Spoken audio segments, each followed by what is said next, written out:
Ankleshwar garden city ખાતે યોજાયેલ સૌરાષ્ટ્ર આહિર સમાજની ક્રિકેટ ટુર્નામેન્ટમાં દ્વારકાધીશ 11 ટીમ વિજેતા બની।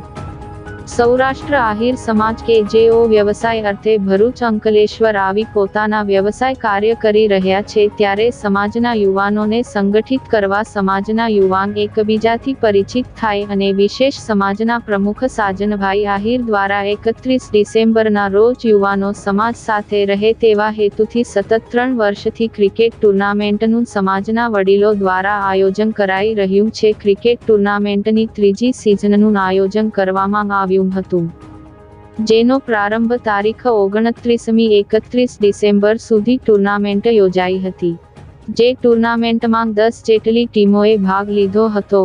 ગત તારીખ 31 ડિસેમ્બરના રોજ ટુર્નામેન્ટની ફાઇનલ મેચ યોજાઈ હતી, જેમાં મુરલીધર ટીમ અને દ્વારકાધીશ ટીમનો આમને સામને મુકાબલો થયો હતો, જેમાં દ્વારકાધીશ ટીમ વિજેતા બની હતી।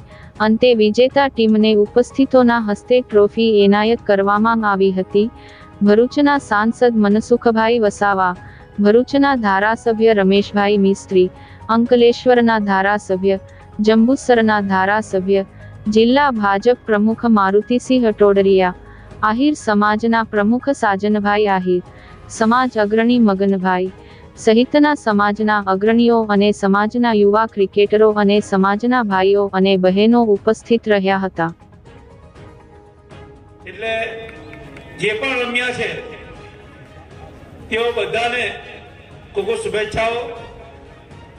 રમશે ગુજરાત, જીતશે ગુજરાત ના નારા સાથે ગુજરાતની આ ભારતીય જનતા પાર્ટીની સરકાર ખેલો ગુજરાત આયોજન કરી રહી છે। એટલે આજની આ ટુર્નામેન્ટમાં જે લોકો વિજયી થયા છે કે ટીમને ખૂબ ખૂબ અભિનંદન છે। જે ટીમ જીતવામાં સફળ નથી રહી એમને પણ એટલા માટે અભિનંદન છે કે હારી તો પેલા લોકો વિજય થયા છે, એટલા માટે એમને પણ ખૂબ ખૂબ અભિનંદન છે। કે આજે અમને એવું લાગ્યું કે ભલે અમે આજે અંકલેશ્વરમાં રહી છીએ પણ બધો જ સમાજ અમારી હારે છે।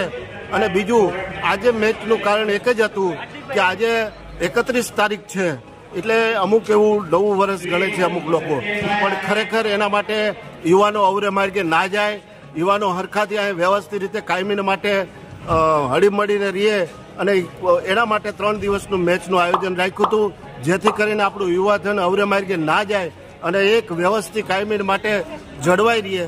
આ માટે અમે મેચનું આયોજન રાખ્યું હતું। એટલે મેચમાં બધા જ પધાર્યા અને બધાને હું ખૂબ ખૂબ આભાર માનું છું।